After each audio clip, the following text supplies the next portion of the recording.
अस्सलाम वालेकुम नाज़रीन, प्रोग्राम कराची टुडे और मैं हूं आपका मेज़बान बिलाल खान। आज बात की जाएगी रमज़ान मुबारक के इस महीने में वज़ीर आज़म इमरान खान का दौरा सिंध और सिंध के 14 अजला के लिए 446 अरब रुपए का पैकेज का ऐलान किया है। कामयाब नौजवान प्रोग्राम का इफ्तिताह भी किया और इससे गुफ्तगू भी की, और जो गुफ्तगू की उसमें बहुत सारी बातों को डिस्कस किया। आज सबसे पहले ये भी कहा कि जो सिंध हुकूमत के तहत एक जजीरा है, वफाक का साथ देना क्यों नहीं चाहती, इस पर एतराज़ किया कि एक जजीरा है कराची के अतराफ़ में, उसको क्यों यूटिलाइज़ नहीं किया जा रहा। अरबों रुपए का प्रोजेक्ट है, खुशहाली आएगी, बेरोज़गारी ख़त्म होगी, सिंध के आवाम को फ़ायदा होगा। फिर दूसरी बात ये भी कही कि 18वीं तरमीम के बाद वफाक से सारा पैसा सूबों को मुंतकिल हो चुका है, लेकिन बात की जाए अगर सूबों की तो सूबों ने मुंतकिल नहीं किया आवाम को। आवाम की बात की सिंध हुकूमत की मातहत, सिंध की शहरियों की बात की तो कहा कि सिंध जो मादनियात हैं, जो मिनरल्स हैं, वो उससे रिच है, तमाम चीज़ें वाफिर मकदार में। लेकिन वहाँ अगर बात की जाए गैस सबसे ज़्यादा निकलती है, लेकिन वहाँ पर गैस नायाब है। बिजली के ज़खायर पर बात की, फिर असद उमर ने भी खिताब किया, असद उमर ने भी बात की, तमाम चीज़ों पर बात की। इसी पर आज बात करेंगे इस पैकेज के हवाले से जो 446 अरब रुपए के पैकेज का ऐलान किया गया है। इस वक्त पीटीआई के एमपीए हमारे साथ इस वक्त ऑन कॉल मौजूद हैं, सईद आफरीदी साहब। सईद भाई, बहुत शुक्रिया ज्वाइन करने के लिए। जानना ये चाहूँगा आज का ये दौरा सिंध का कैसा रहा, फ्रूटफुल रहा? ग़ालिबन राब्ता मुनक़ता हो चुका है, दोबारा राब्ता करने की कोशिश की जाए। वज़ीर आज़म का जो दौरा है, दौरा सिंध, इसमें बहुत सी चीज़ें हैं, लेकिन मुर्तज़ा वहाब ने बड़ा काउंटर किया वज़ीर आज़म इमरान खान के ख़िताब को और उनकी जो बातें थीं। कहा कि माजी के पैकेजेस भी याद आ जाते हैं, माजी में भी बड़े पैकेजेस दिए गए, लेकिन इमरान खान के जो पैकेजेस हैं वो पैकेजेस नज़र नहीं आते। इस वक्त हमारे साथ लाइन पर मौजूद हैं पीटीआई के एमपीए सईद आफरीदी।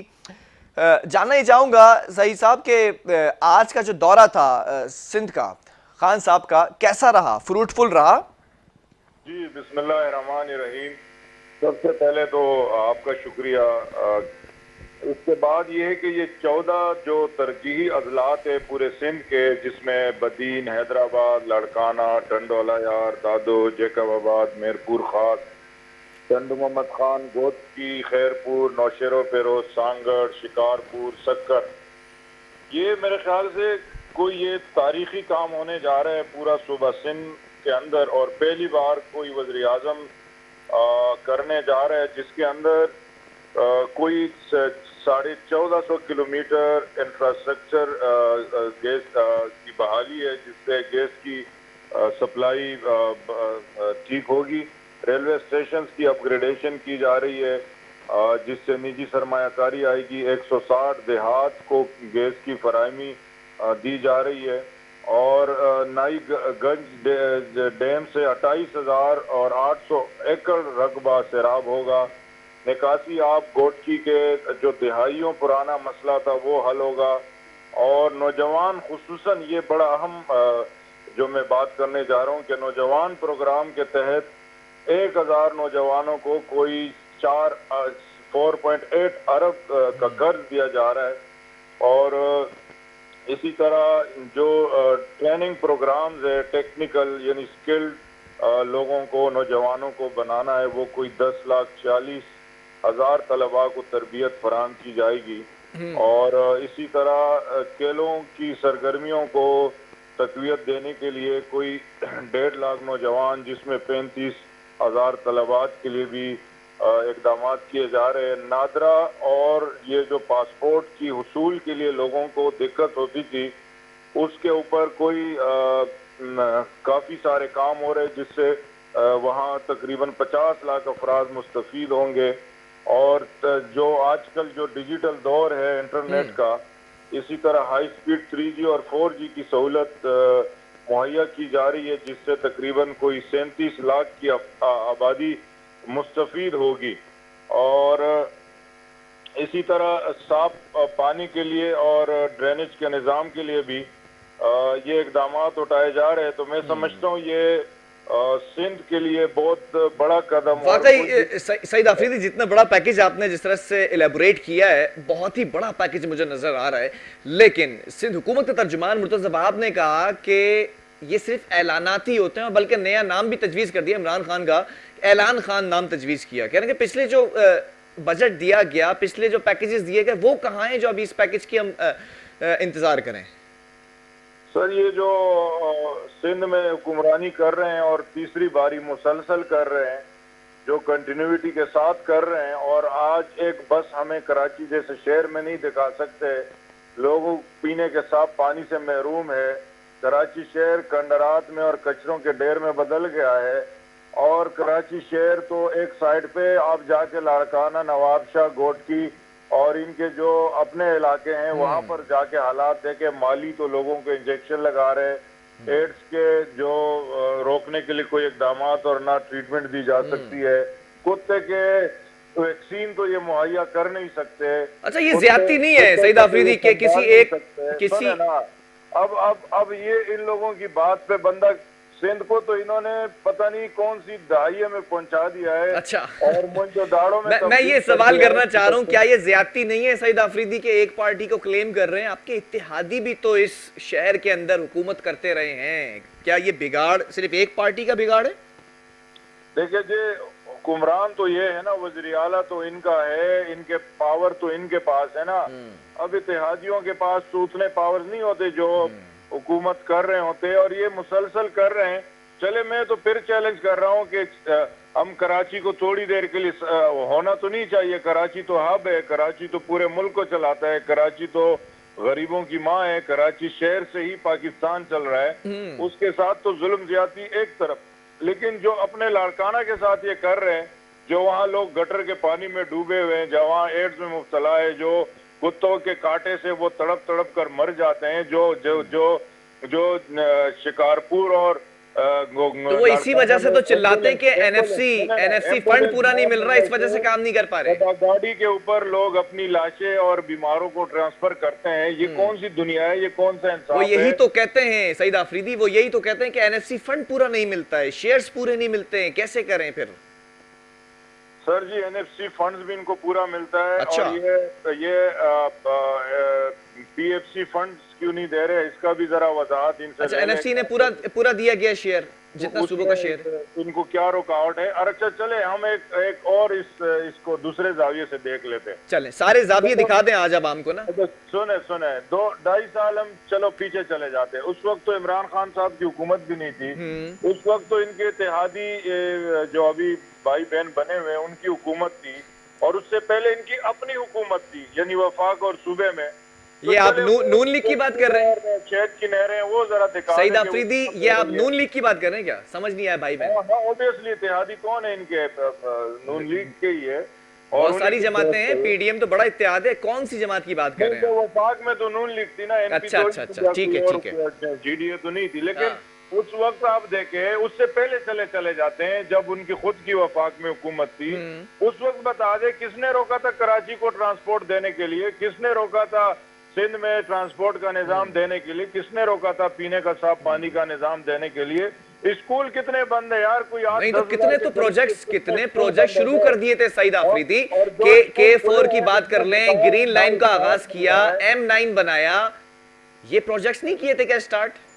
सॉरी, कितने तो प्रोजेक्ट्स, आप पीछे माजी की बातें कर रहे हैं, तो माजी में ये मेगा प्रोजेक्ट्स भी तो आगाज किया गया। M9 बनाया, फिर K4 चलता रहा, फिर अभी ग्रीन लाइन भी इन्होंने आगाज किया। माशाल्लाह माशाल्लाह। K4 कहाँ चल रहा है, जरा मुझे दिखा दीजिए अभी अपना, मुझे प्रोग्राम, अपना कैमरा। K4 पे काम नहीं हुआ क्या?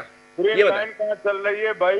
इन्हीं की वजह से तो मुल्क का अरबों खरबों का नुकसान हुआ। 30 अरब का मकरूज ये मुल्क छोड़ के चले गए। स्टील मिल और पीआईए को खसारे में, स्टील मिल को बंद करके ये चले गए। K4 बंद पड़ा हुआ है, अभी वफाक ने अपने जिम्मे ले लिया। अभी तो वापडा को टेक ओवर कर दिया, अभी क्या स्टेटस है उसका? शेयर दे भी दिए थे, अपने आधे शेयर दे भी दिए थे, लेकिन उसके बावजूद इनकी नाकामी और नाअहली की वजह से वो बंद पड़ा है। और आज नहीं, लेकिन एक साल से तो आपके पास ही है ना K4, उस पे क्या अपडेट्स हैं, क्या डेवलपमेंट है K4 की? एक साल से तो आपके पास है।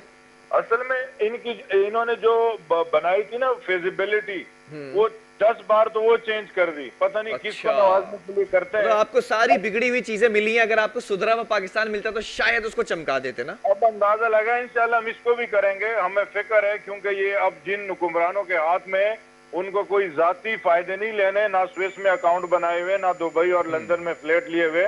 वो इनका काम था। हमें ना कमीशन चाहिए, ना 10% चाहिए, ना 20% चाहिए। हमें सिर्फ अपने शहर की, अपने मुल्क के पाकिस्तान की खिदमत के लिए इस मैदान में आए, इस सियासत में आए। हमारा कोई मकसद नहीं था, ना हमारा कोई जाती स्टिल मिले लगी हुई है जद्दा में, ना हमारे कोई लंदन में फ्लैट। सईद आफरीदी, 2.5 साल या 2 साल आपकी हुकूमत रह गई है, 2.5 साल या 2 साल। अब मैं ये जानना चाहता हूं, 162 अरब रुपए का पैकेज पहले, फिर 1100 अरब रुपए का पैकेज, अब ये 446 अरब रुपए का पैकेज, कब तक ये कंप्लीट हो जाएंगे पैकेजेस और कब तक हमें नजर आएगी तब्दीली? देखिए जी, आपको इंशाल्लाह एक तो ये जो कराची को ट्रांसपोर्ट का सबसे बड़ा तोहफा मिलने जा रहा है। क्या तोहफा दिया जा रहा है? ये जो ग्रीन लाइन का आगाज होने जा रहा है अगस्त के अंदर इंशाल्लाह। बस ये ग्रीन लाइन की बात कर रहे हैं? जी जी, ग्रीन लाइन की बात कर रहा हूँ। अच्छा। और इसके आप अलावा तो सिर्फ कंप्लीट कर रहे हैं ना स्टार्ट, और 90% काम तो किसी और ने करके दिया, या गलत कह रहा हूँ? पता नहीं, आप मुझे नहीं ख्याल के किसकी बात कर रहे हैं। और नहीं तो ये ग्रीन लाइन, सईद आफरीदी, आप भी जानते हैं मैं किसकी बात कर रहा हूँ और आपको अच्छी तरह पता है। तो ये क्या ग्रीन लाइन आपने आगाज किया था इसका? आपने इसके ऊपर तमाम काम किया? माशाल्लाह इनका ये रिकॉर्ड रहा है कि इन्होंने सिंध में जितने भी आगाज किए स्कीमों का, कामों का, सारे अधूरे है। चाहे वो दादों में चले जाए, लेकिन वो अधूरे काम आपने भी पूरे नहीं किए, ये भी मैं बता दूं। आके देखे 200 बेड के हॉस्पिटल जो है ना, वो आज अधूरे पड़े हुए हैं, या अगर पूरे भी। अच्छा, एक कंपैरिजन कर लेते हैं सईद आफरीदी, कंपैरिजन कर लेते हैं, मुकाबला देख लेते हैं ना। आपने कहा कि नून लीग ने या पीपल्स पार्टी ने जितने काम शुरू किए वो अधूरे रह गए सिंध में ना, ठीक है। अब आपकी हुकूमत है तो आपने उनके कितने अधूरे कामों को पूरा किया? किनके? पिछली हुकूमतों के अधूरे काम, अधूरे प्रोजेक्ट जो रह गए, किस किस प्रोजेक्ट को पूरा कर दिया? देखिए, मैं तो सुबह सिंध की बात कर रहा हूँ। सुबह सिंध में हमारी हुकूमत नहीं है। यहाँ पे इख्तियार इनके पास है, ट्रांसपोर्ट का इदारा इनके पास है, वाटर एंड सीवरेज बोर्ड इनके पास है, एजुकेशन इनके पास है, हेल्थ इनके पास है, सब कुछ इनके पास है। तो हम क्या पूरा करें? हमको निशानदेही करा करा के तक गए, पूरा करना तो इनका काम है, हमारा। अच्छा, एक बात मैं जानना चाहता हूँ, गवर्नर हाउस में ये जो चंदा जमा करने की तकरीब थी, कैसी रही? कौन सी चंदा जमा करने की तकरीब? मुर्तजा आपने क्लेम किया है कि खान साहब तो हर रमजान में आते हैं, शौकत खानम के लिए फंड रेजिंग के लिए आते हैं और चले जाते हैं, तो मैं वो पूछ रहा हूँ तकरीब कैसी रही? देखिए, वो आपकी मालूमात ही गलत है। वो गवर्नर हाउस में तो खैर थी नहीं कोई तकरीब। वो शौकत खानम DHA के अंदर ही थी। लेकिन मैं समझता हूँ कि ऐसे लोगों को शर्म आनी चाहिए जो शौकत खानम जैसे इदारे के लिए ऐसी बातें करते हैं।